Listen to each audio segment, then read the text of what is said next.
anaty nofonofo nalontazako. La fiadanany ety andalany tsy asina tarany. Mbola misafotifoty fonako ny lalako, fa ty hatramy farany raha tsy maloto io de mbola ataonay. Matokony ao ambony zany mandeha, mandeha. Tsy tazanao zany zay mitomany fa ny anatiko any misy mandera. Fitsiasiko sode, sode tsy malaza hony. Zany tsesako saina akory fa vitako ny aiko. Fanambola ayaya, mila menakely olala. Azafady raha tsy mahafaly an'lazany. Raha tsy ny tsara efa nimana.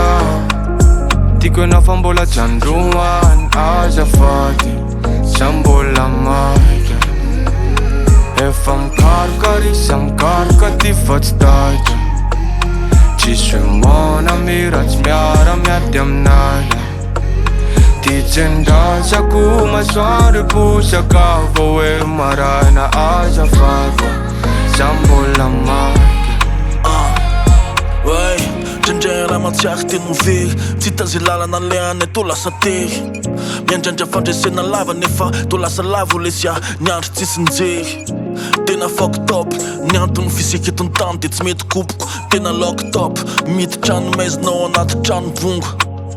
De laza ho azy tokony ataoko, ilaza fo efa nisasotro toka. Tsy tavia tsipo afaka voaka, fifaliny efa nitsoka. Tsy ta hoe nankizy mety anekotra, fa natenezaka tsy mba nivoatra. Folombelo tsy afa manotra, de isa taona vetemboranena.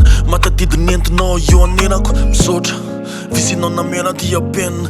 Natsangako fato nataoko ina. Fanambola ayaya, mila menakely olala. Azafady raha tsy mahafaly an'lazany. Raha tsy ny tsara efa nimana.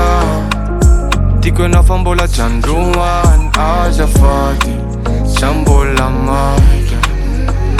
Efa mikarokarisa, mikaroka ty fa tsy taitra. Tsisy hoe mona mira tsy miara-miady aminay. Ty tsendasako masoandro posaka vao hoe maraina. Azafady, sa mbola maika. Ty tsendasako masoandro posaka vao hoe maraina. Azafady, sa mbola maika.